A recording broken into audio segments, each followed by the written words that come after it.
여러분 정말 반갑습니다.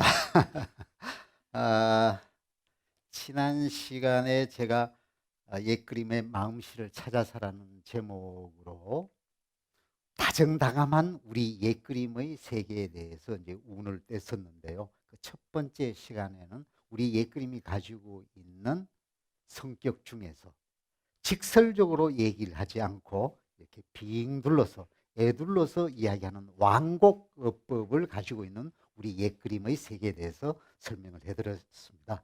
이제 두 번째 시간으로 우리 옛그림, 이 다정다감한 우리 옛그림 속에 담겨져 있는 또 다른 특성, 그것이 뭐냐 하면은 유머입니다.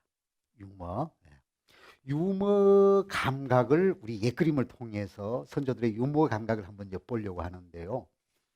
여러분, 그 유머는 우리가 보통 어떻게 얘기를 하느냐 하면은 농담이라든가 뭐 익살 뭐 이렇게 뭐 우스갯소리 뭐 이렇게 얘기를 합니다만은 한자어로 유머에 해당되는 두 가지 이 단어들이 있죠. 그게 여러분들 다 잘 아시는 해학입니다. 또 하나가 뭐냐면은 골개입니다. 골개. 해학이라는 말은 우리가 흔히 저 사람 참 해학적이야, 이런 말로 익살스러운 사람을 일컬어서 하는 말이고요. 다음에 골개라는 말은 조금 낯이 익지 않은 분들도 계시겠지만 이것도 이제 웃기는 얘기에 속하는 겁니다. 그런데 해학은 말이죠, 한자로 쓰면은 이렇습니다. 이게 바로 해학인데요. 이 해학에 해자에도 그렇고 학자에도 변이, 똑같은 변이 붙습니다. 여기 무슨 뭐라고 읽죠? 말씀은 변이라고 그러죠. 예, 그렇습니다. 이 해학은 우스갯소리인데 주로 뭐냐 하면은 말로 가지고 웃기는 이른바 말장난과 같은 요소를 가지고 있는 것입니다. 해학은 언어에서 벌써 단어에서 그런 게 느껴지죠. 요즘으로 치면은 개그 같은 것들, 언어의 유희를 이용해서 즐겁게 하는 그런 농담에 속하는 것이겠고, 골개는 한자로 이렇게 쓰죠. 골, 예. 개자는 이렇게 씁니다. 아이고, 예. 저도 오래간만에 써서 좀 헷갈립니다. 이게 골개입니다. 이 골은 뭐냐 하면은 요 글자가 골로도 읽을 수가 있고 미끄럽다는 뜻으로 쓸 때는 활로 읽습니다. 그렇습니다. 윤활유 할 때 활자가 이 활자입니다. 골로도 읽는데 이때 골로 읽을 때도 매우 미끄럽고 부드럽다는 얘기가 되고요. 요 개자가 뭐냐 하면은 이 개는 뭘 의미하는 거냐 하면은 상고할 개자, 즉 어떤 사건이나 사물의 기원과 본질을 이렇게 잘 알아서 그것이 무엇인지 밝혀내는 능력을 말하는 겁니다. 상고하다. 그러니까 우리가 지금 현재 우리 현실에서 일어나는 사건들, 우리 육안으로 보여지는 어떤 사물들, 이것이 그냥 느닷없이 벌어지고 느닷없이 존재하는 것이 아니라 이 존재와 이 활동의 근원, 그 뒤에 이런 일들이 일어나게 된 기원이 뭔가라는 것을 잘 아는 것을 개라고 합니다. 그것에 매우 미끄러운 거, 매끄럽게 잘 안다는 겁니다. 이걸 쉽게 이야기하면, 요즘 말로 하면 무슨 뜻이냐 하면은 검색에 능하다 이런 겁니다. 어떤 사람이 무슨 얘기를 하면은요, 듣는 사람이 금방 그럼 그것은 사실은 예전에 말이죠, 주나라 시대 때 누구가 있어가지고 그 사람이 이런 일을 해서 그것을 우리가 경계하기 위해서 이런 말이 생겼어, 이렇게 고사나 어원을 잘 이렇게 찾아내는 것을 이제 개라고 합니다. 근데 이게 농담하고 무슨 상관이 있는 걸까요? 있습니다. 뭐냐면은 그 어떤 사물이나 사건의 기원을 모르는 사람을 상대로요, 제가 그것을 매우 잘 알고 있을 때 그 모르는 사람들을 마음대로 골릴 수가 있습니다. 그분은 모르니까요. 그분은 모르고 뭐라고 이야기하는데 그 모르고 저는 다 알고 있는 매우 검색에 능한 저로서는 그분이 하는 말을 가지고 이렇게도 말 비틀고 저렇게도 비틀 수가 있습니다. 이것이 곧 유머입니다. 유머는 여유에서 나오는 것인데 그 여유는 무엇이냐 하면은 그만한 여유를 지니기 위해서 더 많은 것을 알고 있고 더 많은 것을 터득하고 있어야 유머가 나올 수, 여유가 생겨서 그 여유에서 유머가 나올 수 있는 겁니다.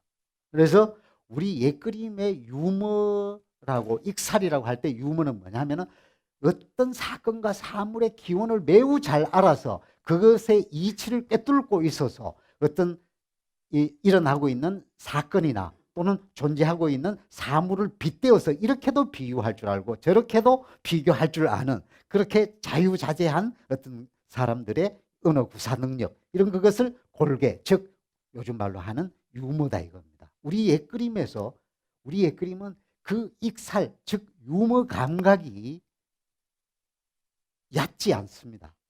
굉장히 깊습니다. 그리고 좁지 않습니다. 굉장히 드넓습니다. 그럼 왜 그러냐 하면은 그냥 보통의 사물이라도 그 사물이 만들어지게 된 계기와 기원과 발달 과정과 진행 과정을 소상히 알고 있는 사람이 그걸 상대로 이렇게 비틀고 저렇게 비틀고 하는 그런 뛰어난 언어 구사를 할 수 있는 사람의 정신세계, 그런 걸 가지고 있기 때문에 우리 옛그림의 세계는, 유머에는 깊이가 있고 넓이가 있다는 거죠. 근데 지금 여러분들께서는 제 이야기를 매우 심각하게 들고 계시는데 오늘의 주제는 유머입니다. 유머. 그러니까 우리 옛그림에서 그런 여유, 많이 아는 자의 여유를 우리 옛그림 속에 담겨져 있는 유머를 통해서 한번 밝혀보자, 이런 거기 때문에 편하신 마음으로 우리 그림을 보면서 옛 사람들의 그 웅성 깊은 유머 감각, 이것을 한번 살펴보도록 하겠습니다. 먼저 첫 번째, 여러분들 누구나 다들 아시는 조선이 자랑하는 정말 불세출의 천재화가 단원 김홍도가 그린 개와 갈대입니다. 예. 그림 속에서 지금 개가 몇 마리가 있나요? 2마리가 있습니다. 2마리가 지금 집게 발로 어떤 식물의 끝을 이렇게 꽉 잡고 있는데, 이 그림에 나오는 식물은 뭐냐면 갈대입니다. 여러분, 우리 옛그림에 개가 나오는 그림이 있다면 반드시 등장하는 보조적으로 그 파트너가 되는 식물이 있습니다. 그게 뭐냐면 바로 갈대입니다. 그래서 옛날 사람들이 개 그림을 그린 것들은 굉장히 많습니다. 아마 수천 점이 넘게 있을 겁니다. 지금도 남아있는 것이. 근데 그 개 그림은 하나같이 다 갈대밭에 그려져 있습니다. 도대체 왜 개와 갈대가 무슨 상관이 있어서 단원 김홍도 같은 사람도 이렇게 그렸을까요? 개는 특성이 어떻습니까? 개를 떠올리면 제일 먼저 떠오르는 특성이 뭡니까? 개의 가장 중요한 특성은 뭐냐면 딱딱한 껍질입니다. 딱딱한 껍질. 딱딱한 껍질에서 여러분들 뭘 떠올릴 수 있을까요? 껍질은 우리말인데 그 한자로 껍질이면 뭐가 될까요? 한자로? 오, 예, 맞습니다. 예, 갑입니다. 갑. 이게 껍질 갑자입니다. 가죽피, 뭐 이것도 껍질이겠는데 껍질 갑자를 이렇게 씁니다. 자, 갑에는 어떤 뜻이 있느냐 하면은 껍데기라는 뜻도 있지만 또 어떤 의미가 들어있죠? 갑.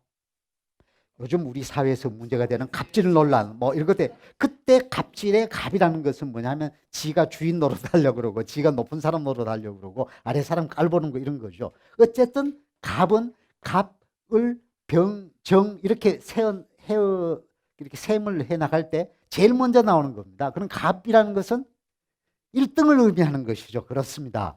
옛날 사람이 1등을 의미할 때는 이 1등은 과연 자기 생애에서나 나라에서나 가장 영광스러운 1등이 뭐겠습니까? 생애를 통해서 과거에 무슨 급제?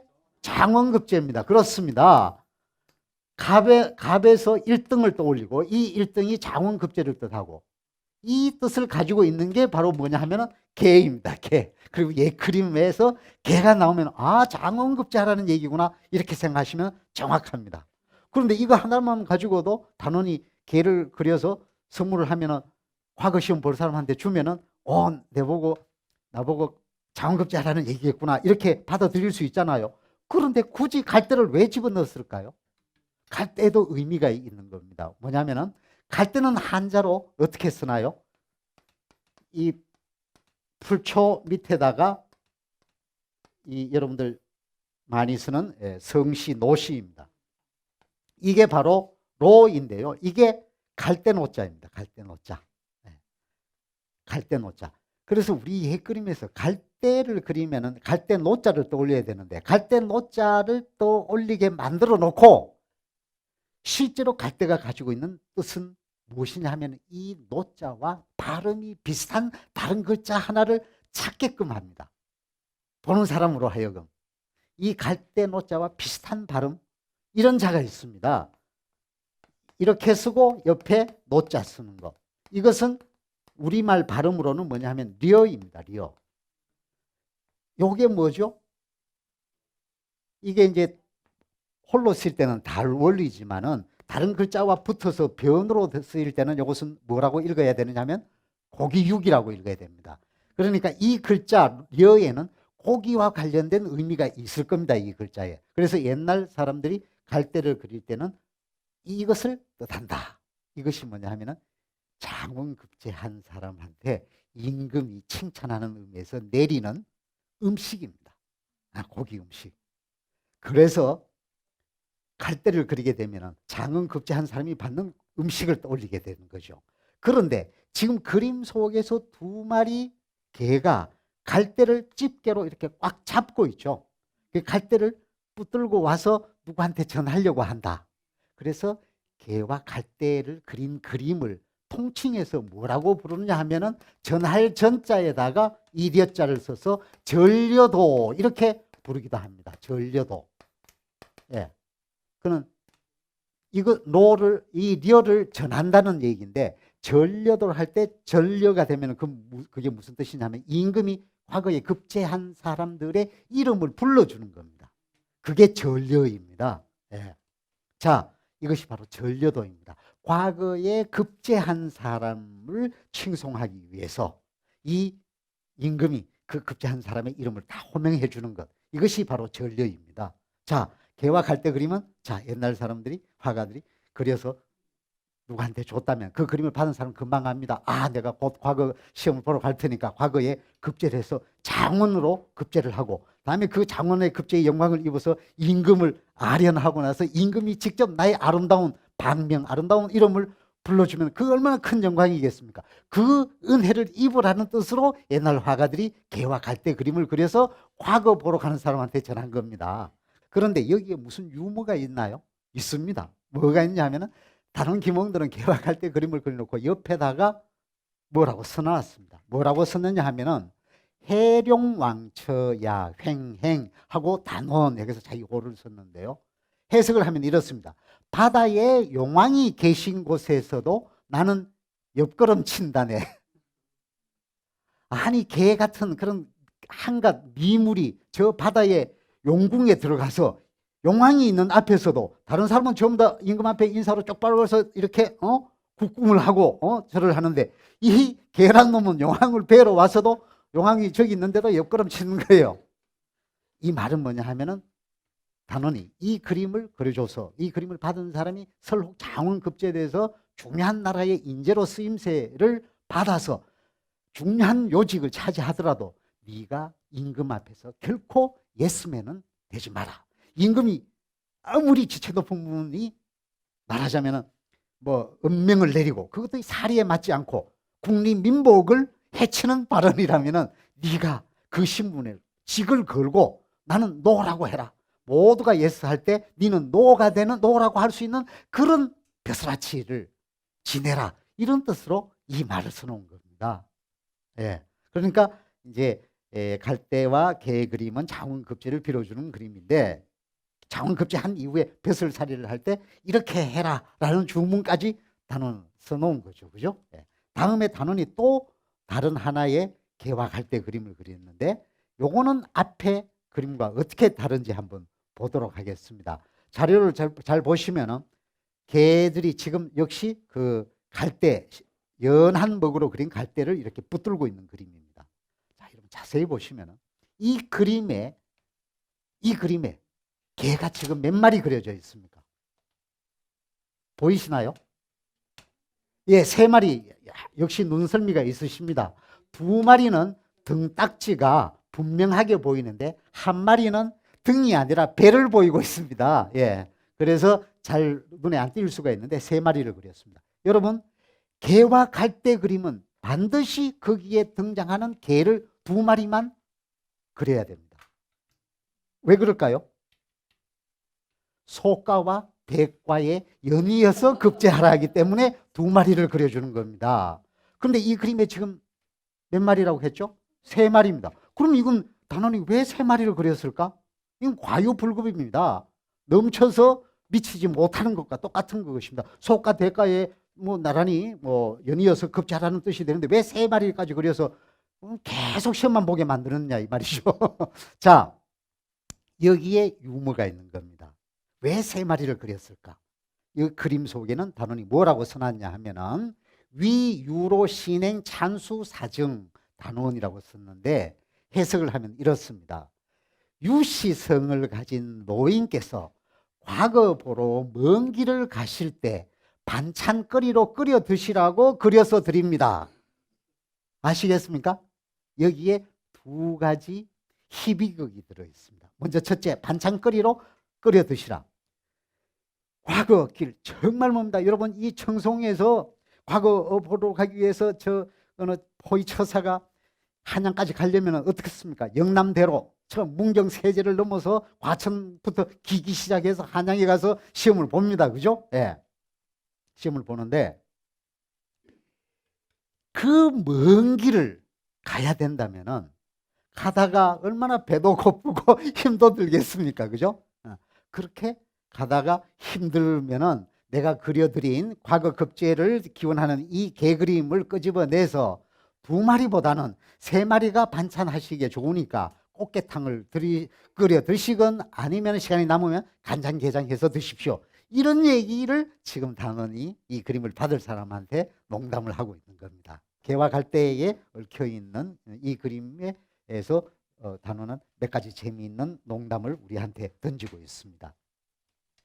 다음 그림 보도록 하겠습니다. 이 그림은 수탉과 암탉입니다. 잘 보시면은 오른쪽에 여러분들 보시기에 오른쪽이 수탉입니다.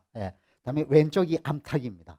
암탉이 지금 모이 하나, 벌레 하나를 입에 물고 7, 8마리의 병아리들을 불러 모아서 이렇게 모이를 지금 나눠주고 있습니다. 한 마리 벌레로는 부족하겠죠. 그 중앙에 있는 또 암탉 한 마리가 다른 먹이를 지금 찾기 위해서 열심히 두리번거리고 있고요. 그 옆에 있는 수탉을 한번 보십시오. 아주 그 당당합니다. 그죠? 예, 흠상거전 모습으로 그냥 그 저 뒤 꼬리 한번 보십시오. 분수처럼 이렇게 나눠 갈라지는 그 수컷. 수컷의 이 멋이 말이죠. 저 수컷의 멋을 또 너무 제가 수탉의 이 멋스러움에 대해서 너무 지나치게 찬탄을 하게 되면 제가 마초가 될 염려가 있기 때문에 이런 정도로 수컷만 칭찬하겠습니다. 어쨌든 수컷의 모습과 암탉의 모습이 잘 그려져 있죠. 이 그림을 그린 분은 화재 변상벽이라는 분으로 영종조 시절에 국수로 불렸던 분입니다. 국수, 나라국자의 손수자. 변상벽은 고양이 그림을 아주 잘 그려서 그 시대의 별명이 뭐냐면 변고양이였습니다. 고양이를 워낙 잘 그렸어요. 그런데 고양이뿐만 아니라 닭 그림도 이렇게 정말 자세히 수탉의 깃털에 가해진 세필로 붓으로 잘 묘사한 일일이 묘사한 그 깃 하나하나를 보십시오. 놀라운 솜씨입니다. 정말 정교한 솜씨를 자랑하는 정말 직업 화가의 뛰어난 기량, 테크닉이 보이는 수탉과 암탉이라는 제목의 그림입니다. 이 그림에 어떤 농담이 숨겨져 있을까요? 그린 사람은 수탉과 암탉을 그렸을 때, 닭을 그릴 때는 무슨 의미가 있을까요? 닭에는 이런 의미가 있습니다. 여러분, 닭의 특성을 잘 보시면 닭의 머리에 무엇이 나 있습니까? 벼슬이라고 얘기하시는 분은 전부 다 지금 이 지방 사투리를 지금 구사하고 계신 겁니다. 닭의 머리에 난 요것은 벼슬이 아니고 볕입니다. 벼에다가 시옷. 이 볕의 사투리가 뭐냐 하면은 벼슬입니다. 그럼 표준말로 벼슬로 할 때는 뭐죠? 관직을 말하는 거죠. 그러니까 이 벼슬은 표준말 관직의 벼슬을 의미하는 겁니다. 그래서 닭을 그리게 되면 그것은 벼슬을 이야기합니다. 다음에 암탉 말고 수탉은 뭐냐면 한자로 공개라고 합니다. 공개. 그러니까 이 공개, 수탉이 울면은 수탉이 우는 걸 일컬어서 공명이 되겠죠. 그죠?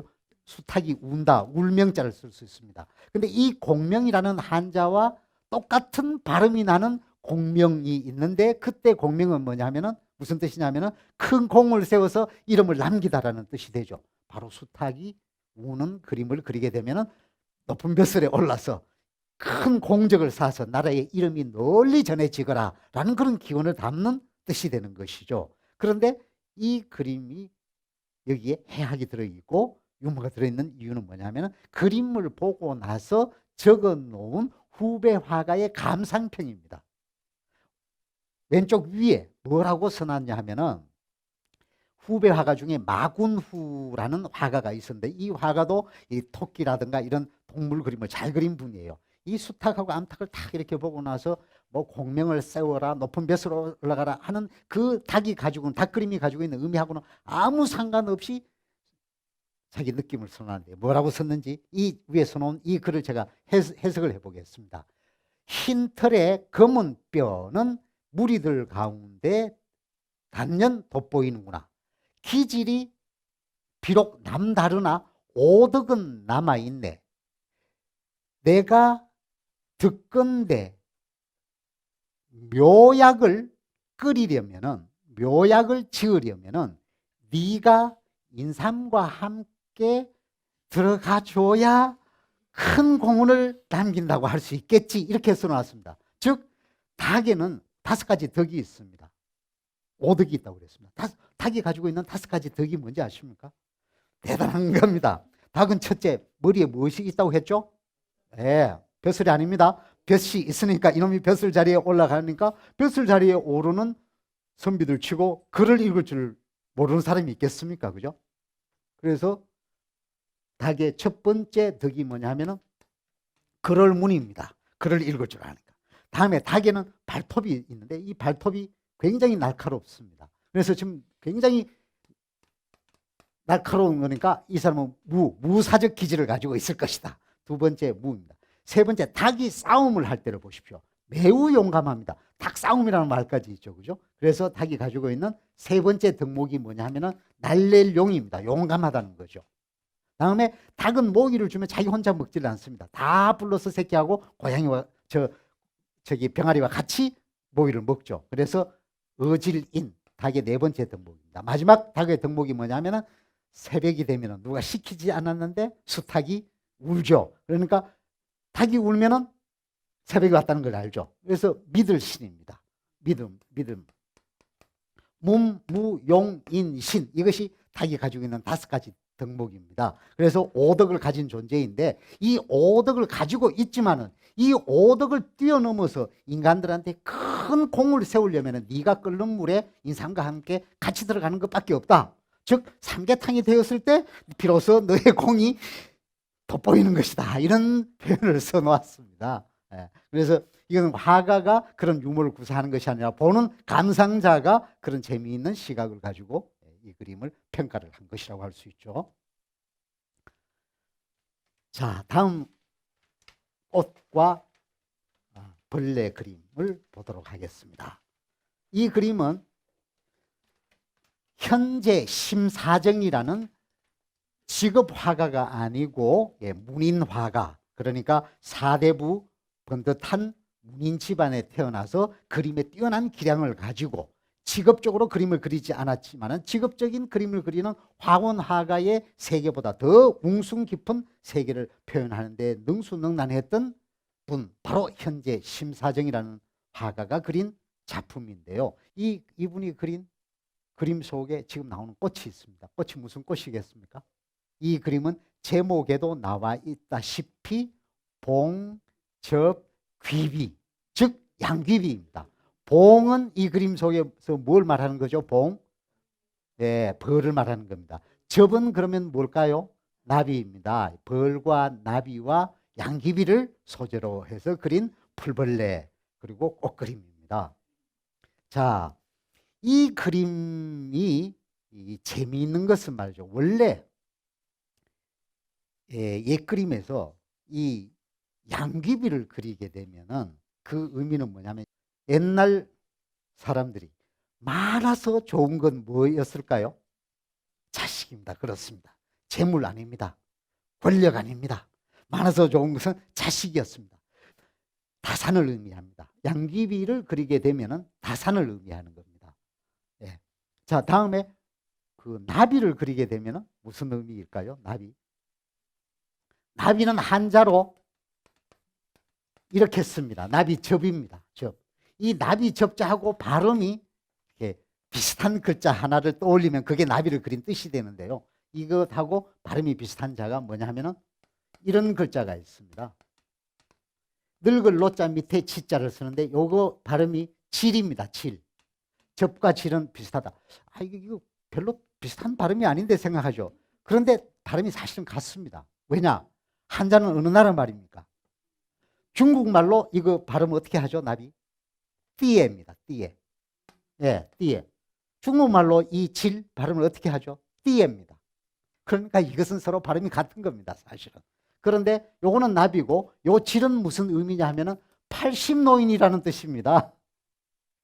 자, 그러니까 이 양귀비처럼 많이 자식을 낳으시고 그 자식이 전부 다 높은 벼슬을 하시고 또 당신께서는 80을 넘어서까지 길게 오랫동안 다복한 장수를 누리십시오 라는 의미가 되는 거죠. 덕담을 담고 있는 그림입니다. 그런데 여기에 무슨 농담이 있을까요? 물론 현재는 이 그림 속에 직접적인 유머를 심어 놓지는 않았습니다.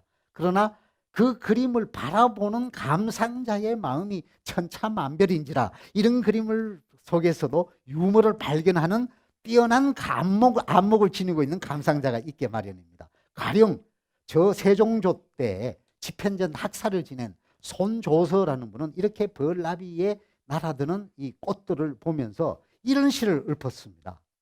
그 시의 원문은 생략하고 해석을 해드리겠습니다. 바탕이 어여쁘니 비록 깊이 사랑할 만하지만 붉은색의 깊이를 너희들이 어찌 알겠느냐. 가지 가득 벌나비 날아들었지만 꽃의 마음을 얻었는지 알 수가 없네. 자, 아름다운 꽃, 만개한 꽃, 미련을 가지고 있는 그 꽃을 향하여 벌과 나비는 자연스럽게 다가듭니다. 그죠? 다가와서 미련을 채취를 합니다. 그런데 저 꽃과 나비의 관계는 문학에서나 지금 현실에서도 주로 어떤 일에 잘 비유가 되죠? 꽃과 나비는 우리 인간사에서 남녀의 밀고 당기는 사랑 이른바 전문용어로 밀당이라고 하더군요. 그런 말하자면 관계를 묘사하는 거로 문학에서도 많이 이야기가 되고 일상에서도 꽃과 나비를 그렇게 비유합니다. 그죠?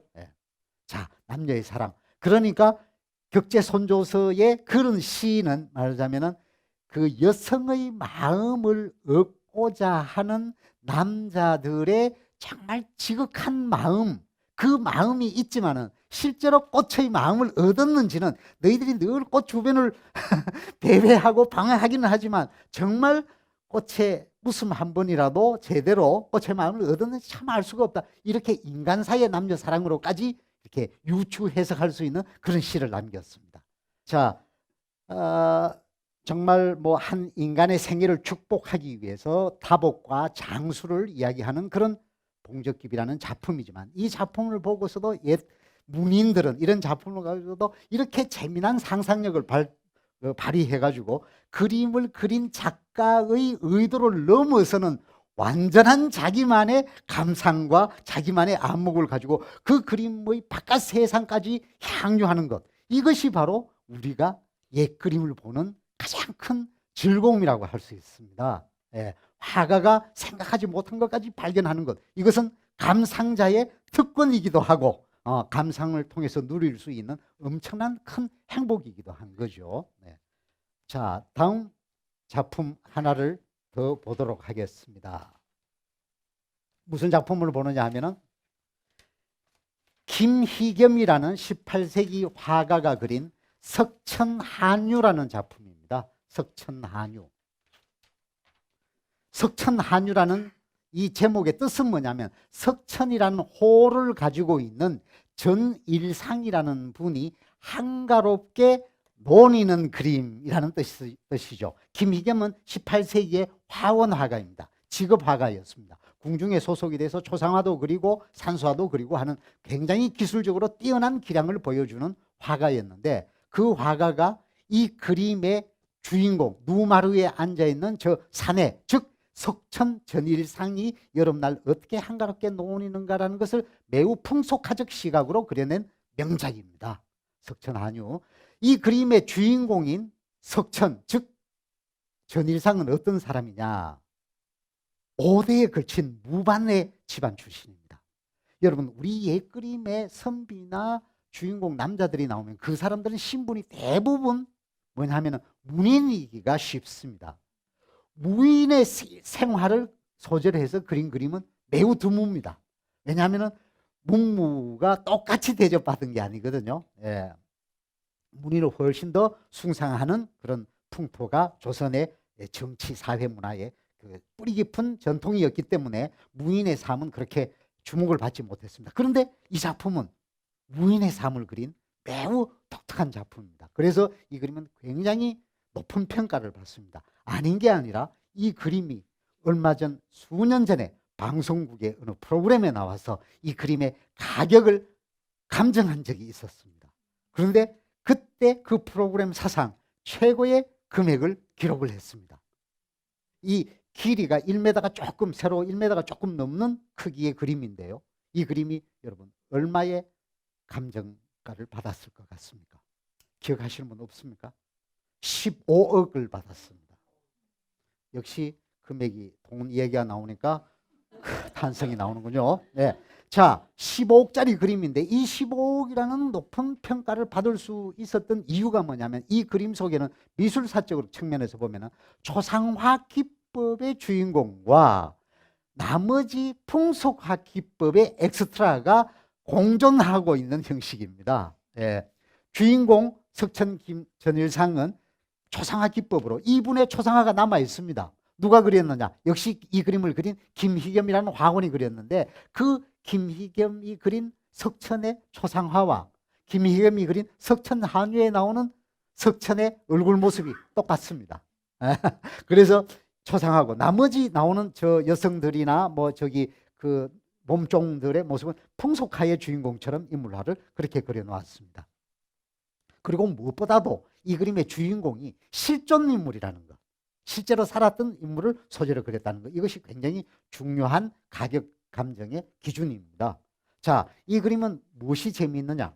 여러분, 혹시 문인에게 네벗이 있다는 얘기를 들어보셨나요? 이 문인의 네벗을 일컬어서 내자로 뭐라고 부르죠? 문방사우입니다. 문방이 뭐죠? 서재를 말하는 겁니다. 글 읽는 문인의 서재에 늘 함께하는 네벗이라고 해서 사우, 문방사우라고 합니다. 문방사우가 무엇을 지칭하죠? 지, 필, 묵, 연, 예, 종이, 붓, 먹, 벼루입니다. 그죠? 예. 자, 지필묵연이 네벗입니다. 그러면 여러분, 무인에게도 네벗이 있다는 얘기는 들어보셨나요? 무인의 네벗은 문인의 네벗과 같이 통용되는 내자가 있습니다. 그게 뭐냐면 무인사호입니다. 무인은 우가 아니고 호입니다. 무인사호. 이때 호는 혹을 호자입니다. 예, 혹을 호자를 쓰거나 좋아할 호자를 쓰기도 합니다. 무인의 네벗입니다. 무인의 네벗은 호글입니다. 이 그림에 무인이 가장 가까이 두는 네호글이 이 그림에 다 나옵니다. 뭔지 자 한번 보도록 할까요? 무인의 네벗은 무엇을 말하느냐? 첫 번째 말입니다. 무인이 전장에 나가는데 반드시 무엇이 있어야 되죠? 예, 말이 있어야 됩니다. 다음 두 번째, 저 기둥에 매달려 있는 칼입니다. 무인이 늘 가까이 둘 수밖에 없는 기물이죠. 세 번째가 석천 전일상의 손등에 올려져 있는 매입니다. 무인은 그 시절에 매 사냥을 매우 즐겼습니다. 무인의 리크레이션 중에 하나가 바로 매 사냥입니다. 자, 마지막 남은 무인의 호글이 있습니다. 그것이 무엇일까요? 예, 웃는 모습으로 봐서 벌써 다 알고 계시는 듯한 감을 잡았습니다. 즉 관기, 기생입니다. 예, 이것이 바로 옛날 문인이 노는 가락과 무인이 노는 가락이 어떻게 다른지를 명백히 보여주는 실증적 자료라고 할 수가 있겠죠. 네.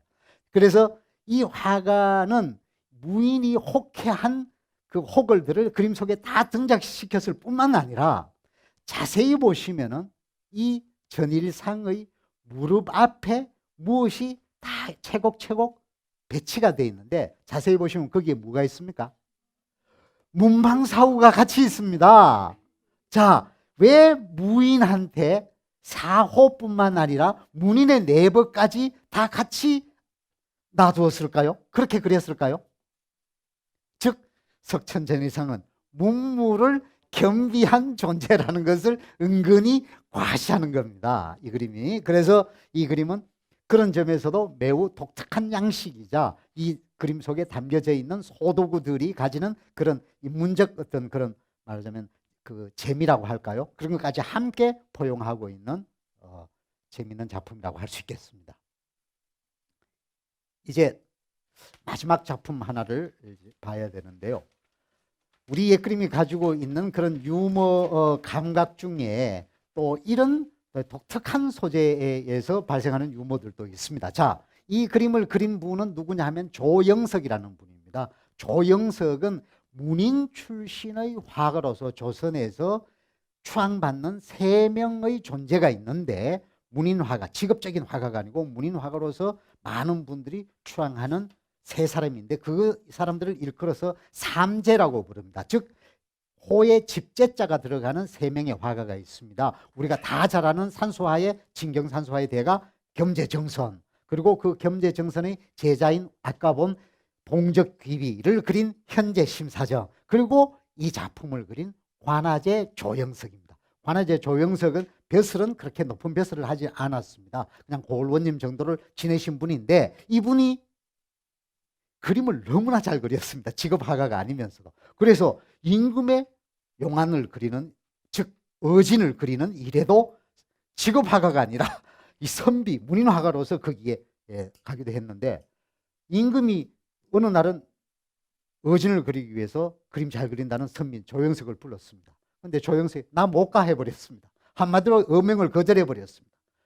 괘씸하기 짝이 없죠. 어명을 거절했으니까. 그 이유를 대봐라 그랬더니만 그림이라는 원래 천한 기술인데 천예, 즉 천한 기술을 자랑하는 화가들과 어찌 어깨를 나란히 해서 그림 그리는 일을 제가 선비 화가로서 하란 말입니까? 이렇게 당돌하게 이야기합니다. 그것 때문에 붙들려서 감옥살이도 했습니다.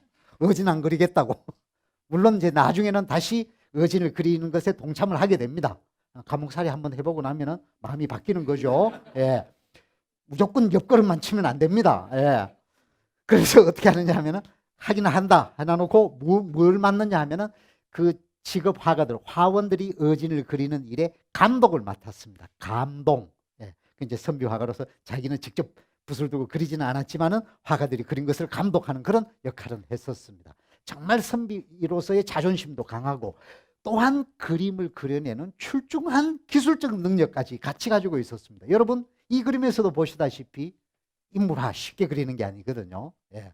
이 그림은 지금 어느 큰 노거수 넓고 거대한 나무 아래에서 어떤 머리를 깎은 노인이 둥치에 앉아서 이 옷 윗자락을 이렇게 펼쳐보는 그런 장면을 그렸는데요.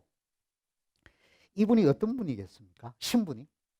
예, 노인이지만 바로 스님입니다. 예, 머리를 이렇게 짧게 깎았죠. 그죠? 그러니까 스님이 겉옷이 이것이 무엇일까요? 예, 장삼이겠죠. 그죠? 장삼을 이렇게 넘겨서 오른쪽 손, 이 오른손 중에서 검지와 중지를 갖다 대고 이렇게 옷깃에 손을 대고 있습니다.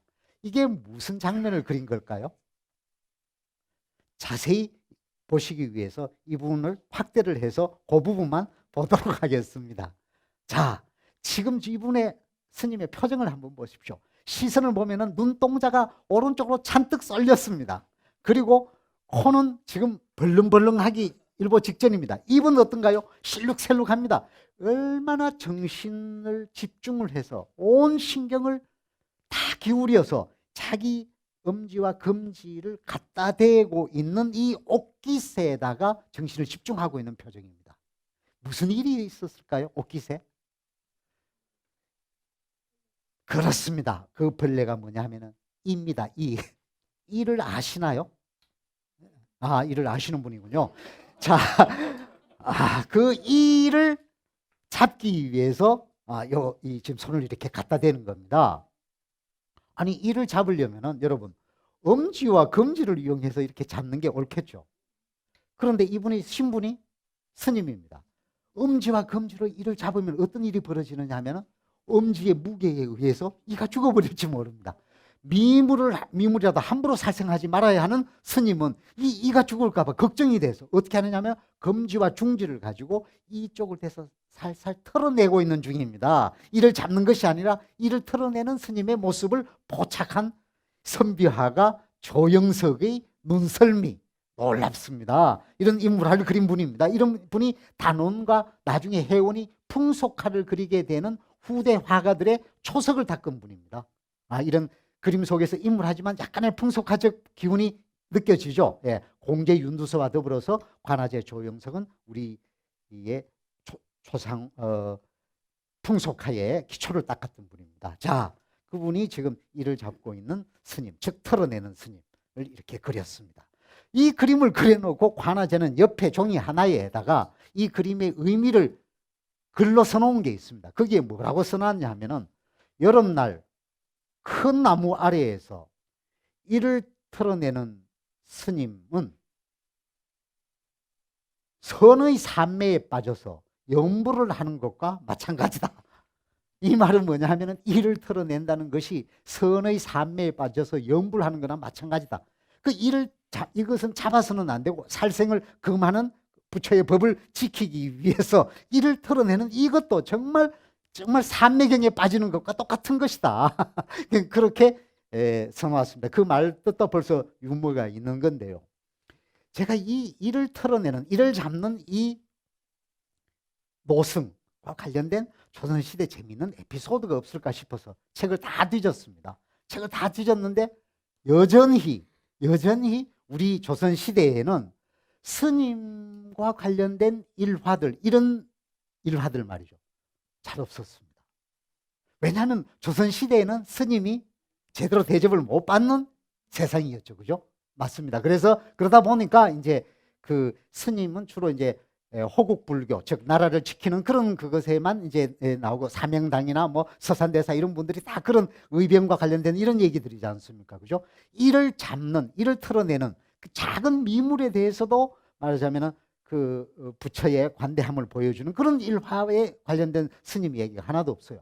마침 이분의 시대와 비슷한 일본의 독구가 막부 시절에 살던 위대한 스님 한 분의 생애가 이를 잡는 스님과 매우 유사한 사례 하나가 있다는 것을 제가 발견했습니다. 그게 뭐냐? 일본의 다이구 료칸이라는 선사가 있었습니다. 매우 그 선승인데 그분은 일본에서 지금도 거지 성자로 추앙받는 분입니다. 이 다이구 료칸 스님은 봄날에 탁발을 하기 위해서 길을 갈 때도 걸음걸이가 아주 독특합니다. 이게 똑바로 걷거나 그렇게 하질 않습니다. 물론 개처럼 옆걸음을 치지도 않습니다. 긍중 이렇게 걸어갑니다. 동자가 묻습니다. 왜 그렇게 걸어가느냐? 저 봄날에 갓 피어난 풀들과 꽃들, 저걸 내가 혹시 밟아버리게 되면 그 가여운 생명에게 얼마나 미안한 일이냐, 이런 분입니다. 이분이 어느 날 여름날 탁발을 해가지고 바랑에다가 쌀을 좀 이렇게 담고 자기가 계시는 암자로 가기 위해서 걸어가다가 피곤해서 이 그림 속에 나오는 것처럼 이 스님처럼 나무 밑에 앉아서 다리 쉼을 하고 있었습니다. 갑자기 왼쪽 옷깃을 스물스물한 느낌이 들어서 살짝 열어보니 이 두 마리가 지나가고 있었습니다. 이 스님처럼 달구력한 선사도 검지와 중지를 이용해서 이를 탁탁 털어넣어서 손바닥 위에 올려놓았습니다. 그래 놓고 나서 달구 선사께서 이 두 마리를 보고 하시는 말씀, 나는 부모가 있는 것도 아니다. 그렇다고 해서 처자식이 있는 것도 아니다. 이제 피를 나눈 형제는 너희들밖에 없으니 부디 왕생극나 가거라, 이렇게 하면서 놓아줬다 하는 이런 얘기가 전하고 있습니다. 아마 관아제 조영석도 길을 가다가 이를 털어내는 스님을 보고 어쩌면 그런 관대한 스님의 보시행 이런 그것을 떠올렸을지 모르죠. 그래서 이런 재미난 풍속 인물화 하나를 그려놓았습니다. 자, 우리 옛그림은 지난 2시간을 통해서 우리 옛그림이 가지고 있는 특성, 즉 어떤 주제를 전하기 위해서 직접적으로 이야기를 하지 않고 둘러가면서 이야기는 성격을 지니고 있는 우리 옛그림이 있는가 하면은 이 그림 속에 깊은 의미를 담을 때 그 깊은 의미뿐만 아니라 그 아는 자의 여유에서 오는 유머 감각도 잔뜩 버무려 놓은 오늘 구경하는 지금 이 시간에 구경한 이런 작품도 있다는 것. 즉 우리 옛그림의 세계는 다정다감하기 그지없어서 그 다정하고 다감한 그림의 소재들 속에는 인간들의 삶의 큰 넓은 부면들을 다 포용하고 있으면서도 그 삶들을 묘사해내는 화가들의 정서가 아주 다양하게 다채롭게 전개된다는 것. 이제 여러분들이 우리 박물관이나 미술관에서 우리 오래된 조선의 전통 회화들을 감상하시면서 이 그림 속에는 화가의 어떤 다정함, 어떤 다감함들이 있고 그 소재가 어떤 상징적인 함의를 품고 있는지 유심히 잘 지켜보시면서 감상하시는 부디 안목이 훌쩍 성장하는 그런 기회를 앞으로 많이 가지시기 바랍니다. 강의 끝내도록 하겠습니다. 고맙습니다.